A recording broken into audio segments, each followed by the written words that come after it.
What up people, Revan the Legend here and welcome back to 80's Mania Wrestling Returns, and today we have a wrestler spotlight, and that spotlight is shining on Arizona Chance.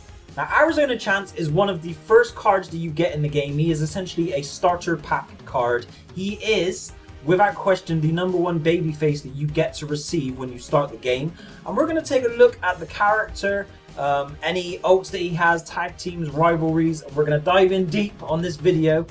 All the information that I've got from this video, I've gotten either from playing the game or from the incredible 80 Mania Wrestling Return Wikipedia, which does an incredible job. You have to go check it out. I will leave a link in the description of this video to the Wikipedia. If you play the game and you want to learn more about the characters, then you have to use it. It's just an incredible resource. Whoever is running that page, my hat is off to you.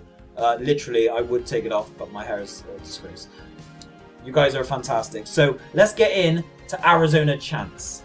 So first off, we're going to start with his profile, with his statistics. So Arizona Chance, height 6'3", pretty standard for a wrestler. Weight 213 pounds, from Tombstone, Arizona. He is a babyface. His style is that of a loner, which makes sense given his persona. His status is upper mid card, but he is essentially the first main eventer you get, if you get my meaning, because essentially he is the best statistic babyface that you start the game with, so you will tend to use him in a main event way. He will be the first guy you put into the world title picture, for example, more than likely. He is active from 1980 all the way through to the 1999, so you can use him for the full 20 years. So you'll probably find, if you're just starting out the game, he will become one of your main event players for the first couple of years, and then you might find him sliding down the card, probably ended up settling in your cruiserweight division. But fantastic wrestler, fantastic first character to get. His finisher is called The Last Crusade, and that is essentially our man Arizona Chance. On his bio, you're going to find archaeologist, adventurer, wrestler. That's what he is. His quote: "I'm just looking for fortune and glory." So now let's take a look at his statistics. We're going to look at the standard card statistics and then the foil version. In general, as a rule of thumb, the foil version will just increase all of the stats by 3. There are a couple rare occasions where this is not the case, but it is usually what is going to happen. So he starts off with 15 skill in the ring, which is very, very solid. His mic is 12, his pop is 14, and then he has a push rating of 10. So starter game, he is level with the other main eventer, which is Dr. B. His stats are actually very, very good.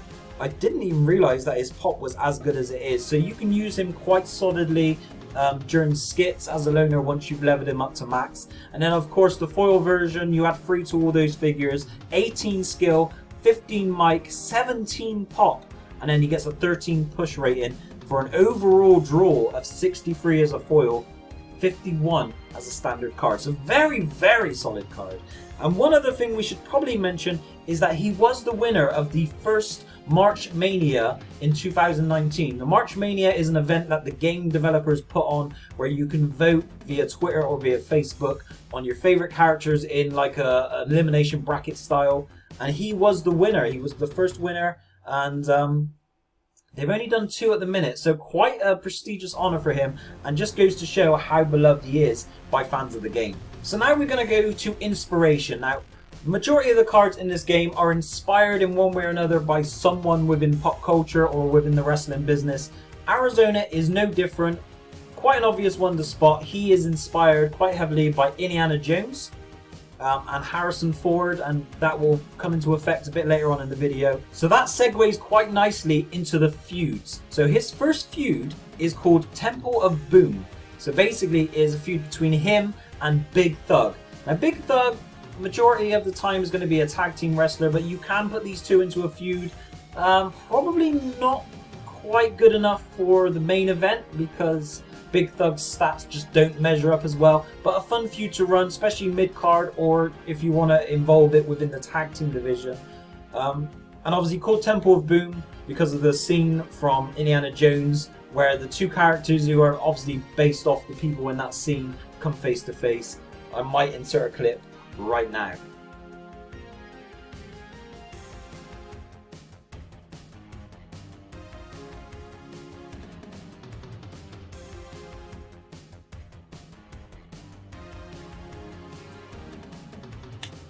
So there you go. And then his other feud is called March Mania. As we spoke about earlier, he won the first ever March Mania 2019.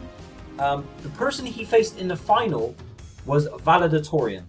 So him and Valedictorian have a rivalry based off of that. It just goes to show you that you can actually influence what happens in the game by getting involved in these things that the developers run on social media.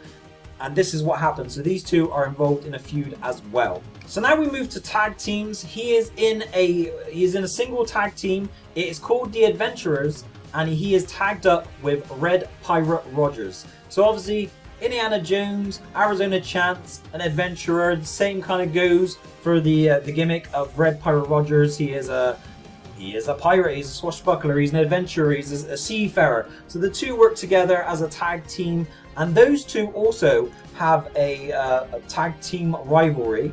And the tag team rivalry is against the Neanderthals. I'm pretty sure I said that right. Which is made up of the Piranha and Troglo. So that is the one and only feud for that tag team. Again, early game, quite a good one to have if you can get your hands on Troglo early on.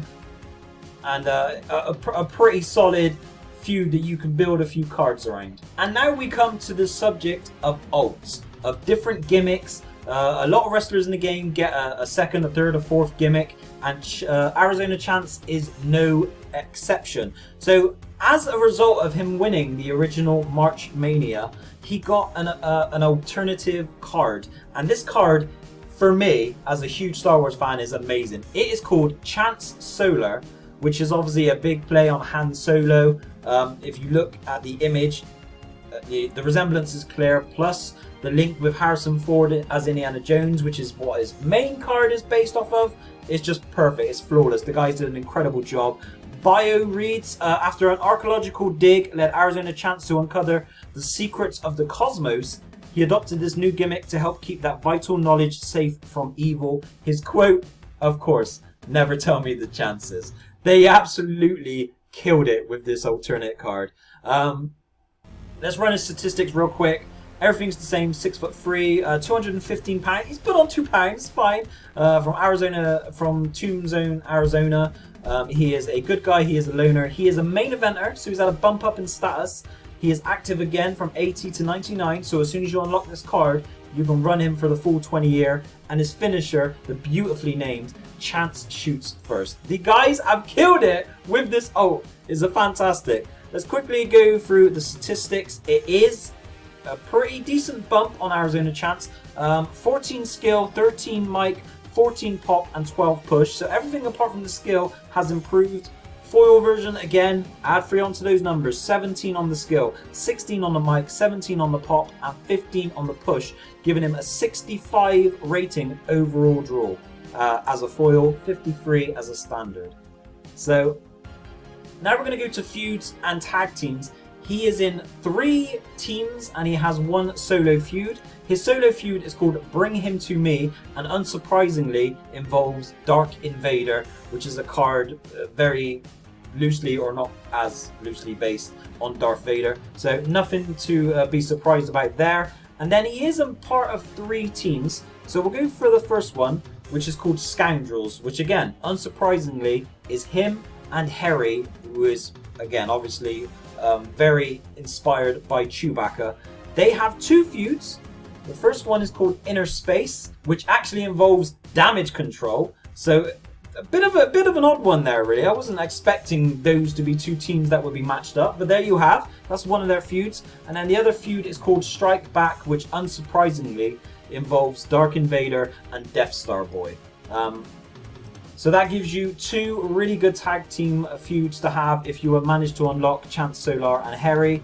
And then, of course, there are 2 more teams that you can put Chance Solar. He can be involved in a lot of things. He's really quite a good card to unlock. So his second team that he is in is actually a mixed gender team with him and Sergeant Shipley. So you've obviously got the guy from Star Wars, and then you've got the woman from Aliens. They come together to make space opera. They don't have a feud. But to be honest, there's so little amount of teams where it's a male and female as a recognized tag team that it is quite nice to have these two paired up. And then finally you have the trio, which is called Rebellion. So you have Chance Solar, you have Harry, and then you have Orion Northstar, heavily inspired by Obi-Wan Kenobi, and with a bit of Luke Skywalker in there as well. So you've got the full Star Wars trifecta with these three. They don't have a trio feud. Like I said, there's not a lot of trios in the game, but still a fantastic card for you guys to have. And that there kind of wraps up Arizona Chance. So a fantastic ult card, a fantastic starter card. He's a guy that you're going to use for 20 years. Is an ult card that you will use for 20 years. There's a lot of versatility. So he's a fantastic, fantastic card. He is a staple of the game, an icon. You're going to get him. You're going to use him. Ladies and gentlemen, that was Arizona Chance.